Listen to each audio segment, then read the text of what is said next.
Hello everybody, welcome back to another video, and today we're going to be looking at the history of Chuck E. Cheese's Pizza Time Theater. It's Chuck E. Cheese's Pizza Time Theater in San Jose, California. This was the first Chuck E. Cheese's Pizza Time Theater to ever exist. I'm not gonna call it the first Chuck E. Cheese because that's like a combination of Showbiz and Chuck E. Cheese. That's what Chuck E. Cheese, or Pizza Time Theater and Showbiz. That's what Chuck E. Cheese's is. So, yeah. First, the history of Chuck E. Cheese. Chuck E. Cheese was founded May 17th, 1977, and the first location was in San Jose, which is the location we'll be looking at today. It was created by Nolan Bushnell, who is the co-founder of Atari, and basically what he wanted was to create a place where people could play the latest arcade games and eat pizza while watching an animatronic band. Development on San Jose 370 S Winchester Boulevard dates back to 1976, the project name being the Big Cheese Pizza Game Center, ETC. The venue was planned to be a 6,000 square foot venue with 2 arcades and a casino lounge. A total of $43,000, we'll round it up to that. Or it should be $3,200. Well, you guys see the price. Worth of games and rides were proposed alongside the mood box and a theater program. P.S. We did not count inflation for the $43,000 I meant. So in today's money it would be $223,000. More like 20. We're gonna round it. 224,000. Okay. It is to note that the second Pizza Time Theater, Coozer, was being planned at the time. It was chosen that the first Pizza Time Theater would be in a 5,000 square foot building that a bank was moving out of. By January 18th, 1977, the plans for Winchester were sent to the county of St. Clara and were approved with minor changes suggested by the county. On March 3rd, the Planning Commission gave the okay to Warner Commissions, Inc. Coozer was also being proposed at around the time, having its location be voted on by the Planning Commission of San Jose. And as you can see right here, that is some construction plans. The Big Cheese, you can see. The arcade, action room, all that. So you could see that would be right around here, and then in this room over when you would turn, that would be the cabaret. Grand opening of the first Chuck E. Cheese's. I'm gonna say the Pizza Time Theater, but they call it Chuck E. Cheese Pizza Time Theater. So, an ad campaign was launched on local newspapers and radio stations weeks before opening to generate hype. Winchester would host a series of press preview parties days before the public opening, where select members on the press and VIP members were invited out to see Winchester early. On May 17th, 1977, Winchester opened to the public for the first time and became an instant hit among the community. Most people rarely saw working animatronics outside of Disneyland, creating a novelty that drew visitors in.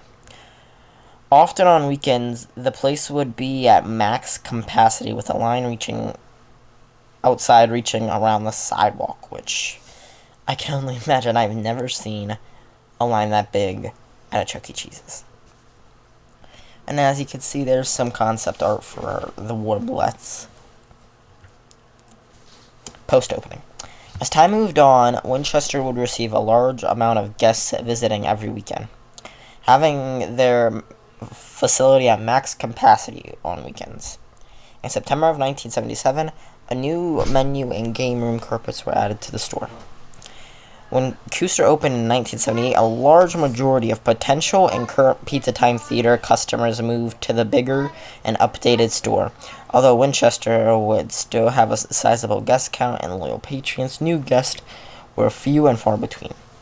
On September 11th, 1981, Winchester would receive the 1981 remodel. The estimated cost of the changes would amount to $45,000. Yeah. Arcade machines. Now let's take a look at some arcade machines they had. First in 1977, they had Brunswick Air Hockey, Americoin Junkyard, Midway Boot Hill, Sega Shooting Trainer, Pong Double Kit Art from Atari, Breakout from Atari, Dominoes from Atari, Tank from Atari. These are basically our Atari, so I'm going to stop saying that. Sprint 2, oh no, what did I do? Sprint 2, that's weird.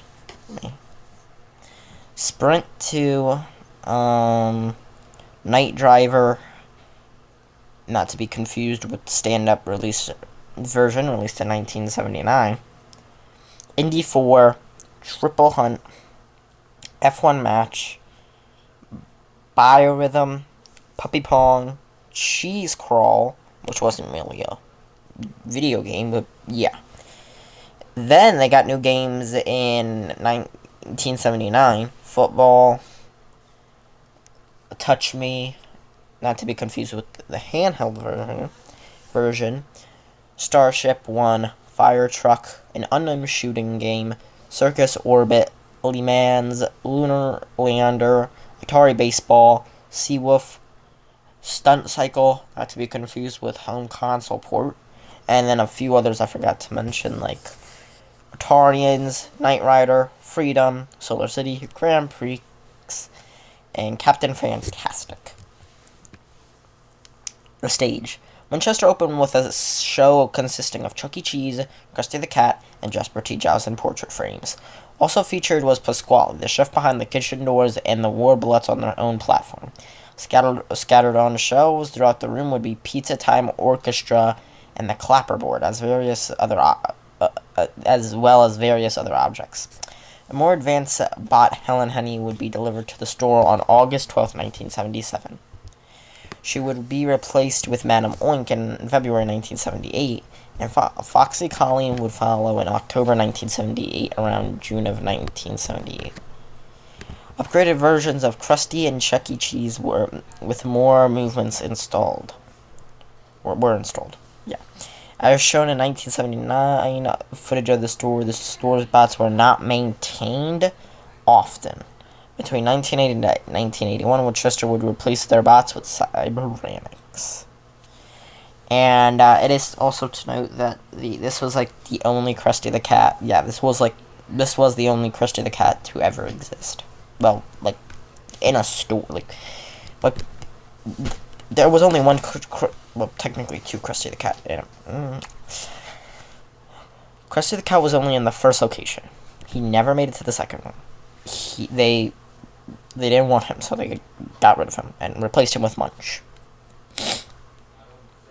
There's Pasquale, there's Jasper, and there's Chuck E. Cheese.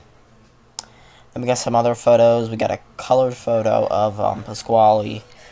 We got Chuck E. Cheese walk around. We got Foxy Colleen, Jasper T. Jouse, and Chuck E. Cheese. The closure. Around 1985, Winchester would close permanently for unknown reasons. However, it can be attributed towards the slow decline of guests over the years. The building would remain vacant until May 8th, 1985, when a new Chinese restaurant named Ocean Harbor Chinese Seafood was proposed on the site of the former Pizza Time Theater. But it would take several years of development with the renovation, including the exterior and interior, beginning construction on April 13th, 1987.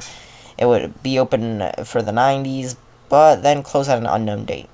In 2002, the building was sadly demolished alongside with the rest of the town and country village. The former land is now a shopping center. And as you can see, that's the only photo of the Chinese restaurant, right there. And this is a satellite image in 2002 after being demolished. Fate of the animatronics. We don't know what happened to the first Chuck E. Cheese animatronic, but the second version was saved by Travis Scaffar. We don't know what happened to the first Krusty the Cat bot, but we do know the second version was saved by Travis Scaffar. Sadly, Pasquale and Jasper were destroyed in 2004 during a remodel of CEC headquarters, and to the people who did that, fuck you. The Cyberamics were sold at auction, but we don't know where they are today, and the rest of the bots, we don't know. So, as you can see, there's Jasper, and Pasquale before they were both destroyed in a remodel. Special thanks to Chuck E. Cheese PDF for the info and pictures.